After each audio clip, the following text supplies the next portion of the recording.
আসসালামু আলাইকুম রহমতুল্লাহ। আমি আজকে চিন্তা করেছি আমার এই একই গাছের গোড়াগুলোতে আলুর এই চারাগুলো লাগিয়ে দিব। এটা দেশি আলুর চারা, বাজার থেকে কিনেছিলাম। গাছের এরকম শিকড় বের হয়েছে, তাই ভেবেছি এগুলো এই টপে স্থানান্তর করে দিব, লাগিয়ে দিব। এবং এখান থেকে যে মূলাগুলো আছে এগুলো আজকে উঠাবো ইনশাআল্লাহ। বেশ কয়েকটা টপে এরকম উঠাবো, উঠিয়ে সেখানে আমি আলুর চারাগুলো লাগিয়ে দিব। দেখা যাক আল্লাহ রাব্বুল আলামিন আমাদের জন্য কি ফয়সালা করেন।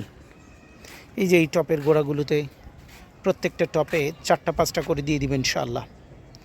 4টা-5টা করে দিয়ে দিলে যেটা হবে, এই টমেটোর গাছগুলো আর হয়তো বা মাসখানেক পরে ওরা দমে যাবে।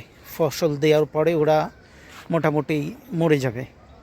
তখন আবার এই আলুর চারাগুলো আল্লাহর রহমতে কাজে আসবে। সেখান থেকে আমরা আলু পাওয়ার সম্ভাবনা আছে আল্লাহ চাইলে, ইনশাআল্লাহ আশা রাখি। আর এই বেগুন গাছটা দেখলে খুবই ভালো লাগে, কারণ দেখলে মনে হয় অনেকগুলো ডিম এই বেগুন গাছে ধরে আছে। বেগুনগুলো সব সাদা সাদা ছোট ছোট, একদম ডিমের আকারেই হয়, এর চেয়ে বড় হয় না। দেখেন পুরো চারপাশে ছড়িয়ে আছে, দেখলে মনে হয় এটা একটা ডিমের গাছ এবং এখান থেকে ডিম তৈরি হয়। এই যে প্রত্যেকটাই ডিমের সাইজে, এর বড় না, কিন্তু দেখতে ভালো লাগে। ইনশাআল্লাহ শুরু করি আজকে লাগানো। আর এখান থেকে আজকে কিছু ফসল তো ইনশাআল্লাহ পাবো, যাই পাবো আপনাদের সাথে শেয়ার করবো ইনশাআল্লাহ।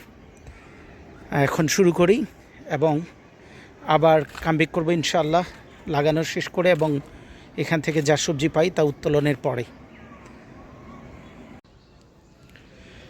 আমি বিসমিল্লাহ বলে আলুর চারাগুলো লাগানো শুরু করলাম। দেখা যাক আল্লাহ তাআলা তকদিরে কী রাখে, রিজিকে যাই রাখবে ইনশাআল্লাহ আমরা তাই পাবো আল্লাহর পক্ষ থেকে।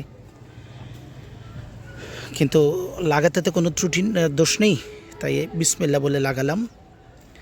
রিজিক আল্লাহর হাতে, আল্লাহ তাআলা যেভাবে দিবে আমরা তাতেই সন্তুষ্ট ইনশাআল্লাহ।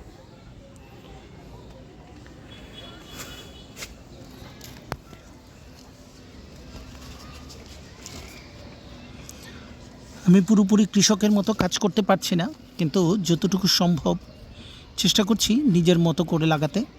তবে এর আগে একবার পরীক্ষামূলকভাবে লাগিয়েছিলাম আমি ছোট টপে, এবং সেখান থেকে মোটামুটি কেজি 2-1 মতো আলু পেয়েছিলাম, যেটার আনন্দ আসলে বলে প্রকাশ করার মতো না।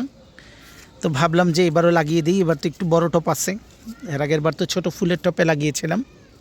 দেখা যাক আল্লাহ তাআলা কী রাখেন রিজিকে।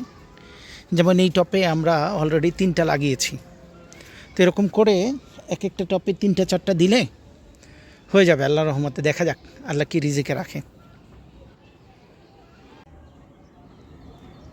আলহামদুলিল্লাহ, আজকের পাওয়া সবজিগুলোর মধ্যে বেগুন পেয়েছি, টমেটো পেয়েছি, মূলার শাক, এগুলো আজকের সবজি। আরও সবজি আছে যেগুলো আসলে হয়েছে কিন্তু উঠাতে চাচ্ছি না, আবার পরে উঠাবো। আর আলুগুলো তো আল্লাহর রহমতে লাগিয়ে দিলাম। দেখা যাক আল্লাহ রিজিকে কী রাখে। ধন্যবাদ সকলকে, দোয়া করবেন আল্লাহ তাআলা যেন এইভাবে এই ছুটির দিনগুলো অন্য কোনো কাজে ব্যয় না করে এরকমের কোনো দিনই কাজে যেন আল্লাহ ব্যয় করে দেয়, যেখানে নিজেকে নিয়ে ব্যস্ত থাকবো এবং অন্যায় থেকে বেঁচে থাকতে পারবো। আসসালামু আলাইকুম, সকলকে ধন্যবাদ।